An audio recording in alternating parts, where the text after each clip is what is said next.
भाजप कार्यकर्ते पैसे वाटप असल्याचा राष्ट्रवादीचा आरोप एकाला पकडले। राज्यातील लोकसभा निवडणुकीच्या चौथ्या टप्प्यातील 11 मतदारसंघात आज सकाळी 7 वाजल्यापासून मतदानाला सुरुवात झाली। दुपारी 3 वाजेपर्यंत सरासरी सुमारे 42.35% मतदान झाले होते। या दरम्यान अनेक ठिकाणी वाद झाले। मतदार याद्यांमधील घोळ, बोगस मतदानाचे प्रकार समोर आले। परंतु पुणे शहरात धक्कादायक प्रकार घडलेला आहे। भारतीय जनता पक्षाचे कार्यकर्ते पैसे वाटप करत असल्याचा आरोप झाला। राष्ट्रवादी शरद पवार गटाने हा आरोप केला आहे।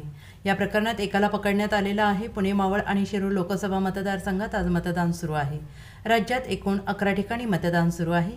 2 गटातील प्रतिस्पर्धी उमेदवार एकमेकांवर आरोप प्रत्यारोप करत आहेत। काही ठिकाणी ईव्हीएम बंद पडल्याच्या तक्रारी होत्या, त्या तातडीनं दूर करण्यात आल्या। आता भाजप कार्यकर्ते पैसे वाटप करत असल्याचा दावा राष्ट्रवादी काँग्रेस शरद पवार गटाने केला आहे। Bureau report, SBN Marathi, Pune.